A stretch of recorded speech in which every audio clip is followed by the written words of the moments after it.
10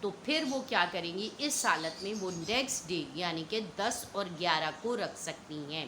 ٹھیک ہو گیا، یا تو آپ 9-10 رکھیں گے یا پھر 10-11 رکھیں گے، لیکن ضروری ہے کہ آپ 2 روزے رکھیں گے، ایک روزہ نہیں رکھیں گے، کیونکہ جیسے کہ نماز کے لیے منع کیا گیا ہے کہ 1 رکعت نماز جو ہے نہیں ہوتی، اسی طرح 10 محرم کا خالی روزہ نہیں ہوگا۔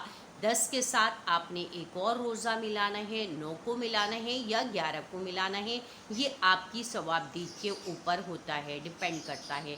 ٹھیک ہو گیا، 1 رکعت جیسے کہ صلاۃ البطیرہ کہلاتی ہے یعنی دم کٹی نماز، تو اسی طرح ایک روزہ بھی مکروہ ہے، ناجائز ہے اور رکھنے کا کوئی فائدہ نہیں ہے۔ ثواب تو آپ کو مل جائے گا، لیکن یہ ہوگا کہ اللہ کا حکم پورا نہیں ہوگا، اللہ کی نافرمانی ہوگی۔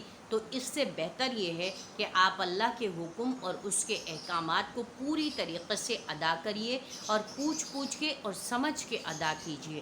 ٹھیک ہو گیا، اس کے علاوہ جو اس کے اندر بدعات بہت زیادہ ہوتی ہیں کہ کھچڑا پکا لو، حلیم بنا لو، لوگ جسٹ فار انجوائمنٹ حلیم بنا رہے ہوتے ہیں اور اپنا ٹائم پاس کر رہے ہوتے ہیں کہ 2 دن کی چھٹی ہے یار کیا کریں، راتوں کو جاگنا ہے، تو اس سے بہتر یہ ہے کہ ہم حلیم بنا لیتے ہیں، تھوڑی سی انٹرٹینمنٹ ہو جائے گی، تھوڑا سا ہم جاگ لیں گے۔ تو پیارے بھائیوں، پیارے دوستوں، پیارے گھر والوں، ایسا نہ کیجیے۔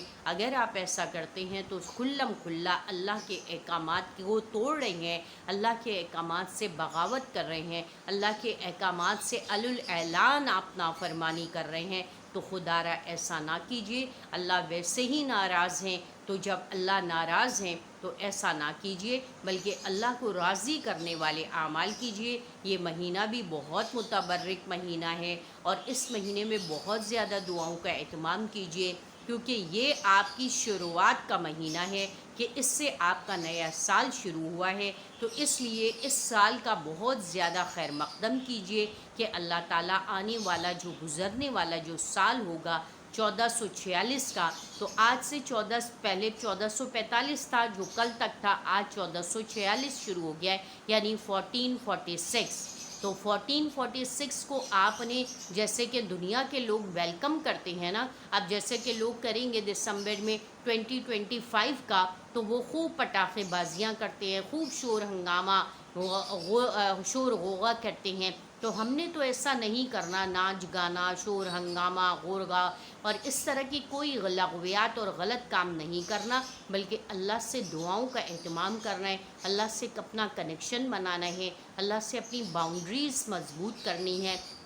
اور اس کے لیے آپ نے کیا کرنا ہے، دعاؤں کا اہتمام کرنا ہے اپنے لیے اور اپنے آنے والے سال کے لیے کی جو تمام جو دن ہیں ان کے لیے خیر کی دعا مانگیے، عافیت کی دعا مانگیے، سہولت کی دعا مانگیے، تو انشاءاللہ العزیز ہماری دعائیں قبول ہوں گی۔ اور ہم بھی چھوٹی سے مل کے دعا کر لیتے ہیں کہ اللہ یہ جو آج محرم الحرام کا پہلا دن ہے، آج سے لے کے اور ہمارے آنے والے جتنے بھی دن ہیں، اے اللہ ان میں خیر و برکت کا معاملہ فرما، جو بے روزگار ہیں ان کو روزگار دے دے، جو بے اولاد ہیں ان کو اولاد دے دے۔ اللہ ہمارے اوپر بہترین اور خوبصورت اور حضرت عمر بن خطاب جیسے انصاف کرنے والے، جن کا انصاف اور جن کا روب اور دبدبہ پوری دنیا میں آج غیر مسلم لوگ فائدہ اٹھا رہے، ایسے حکمران اور ایسے لوگ، ایسے سربراہان ہمیں نصیب فرما دے۔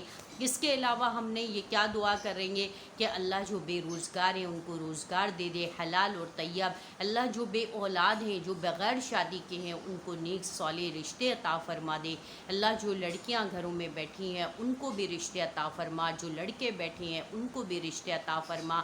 اور اس طرح کی بہت ساری ہم دعائیں مانگ رہے ہیں کہ اللہ تعالیٰ ہمارے کاموں میں برکت دے دے، ہمارے وقت میں برکت دے دے، ہمیں کامل صحت عطا فرما دے، ہمارے تمام مسائل کو حل فرما دے، ہمارے گھروں میں عافیت، پیار، محبت، چین اور سکون پیدا فرما دے، اور ہمارے آپس میں جو میاں بیوی ہیں، جو گھر والے ہیں، جو رشتہ دار ہیں، ان کے آپس کے درمیان جوڑ پیدا فرما دے، محبت کی فضائیں پیدا فرما دے۔ یہ تمام دعائیں آج سے کیجئے اور پورا مہینہ کرتے رہیے، کرتے رہیے، کرتے رہیے۔ سے کہ یہ مہینہ آپ کے آنے والے سال کے دنوں کی شروعات ہے، یعنی کہ بنیاد ہے، بیس ہے. جیسے آپ کوئی عمارت بناتے ہیں تو اس کی بیس بناتے ہیں کہ یار بیس اسٹرانگ ہوگی تو بلڈنگ اسٹرانگ ہوگی. تو اسی طرح ہماری جو یہ منتھ ہے، یہ جو مہینہ ہے ہمارا جو شروع ہوا ہے آج سے، تو یہ کیا ہے، ہمارا بیس ہے. ہمارا بیس جتنا اسٹرانگ ہوگا، جتنا مضبوط ہوگا، تو ہم انشاءاللہ العزیز آنے والا سال ہمارا اتنا ہی خوشیوں کے ساتھ ہوگا. میرے لیے اور اپنے لیے، اپنے گھر والوں کے لیے ضرور دعا کیجیے. خوش رہیے، خوشیاں بانٹیے، آسانیاں پیدا کیجیے اور آسان بننے کی کوشش کیجیے. اسی کے ساتھ مجھے اجازت دیجیے. اپنا اور اپنے اطراف کے لوگوں کا بہت سا خیال رکھیے گا.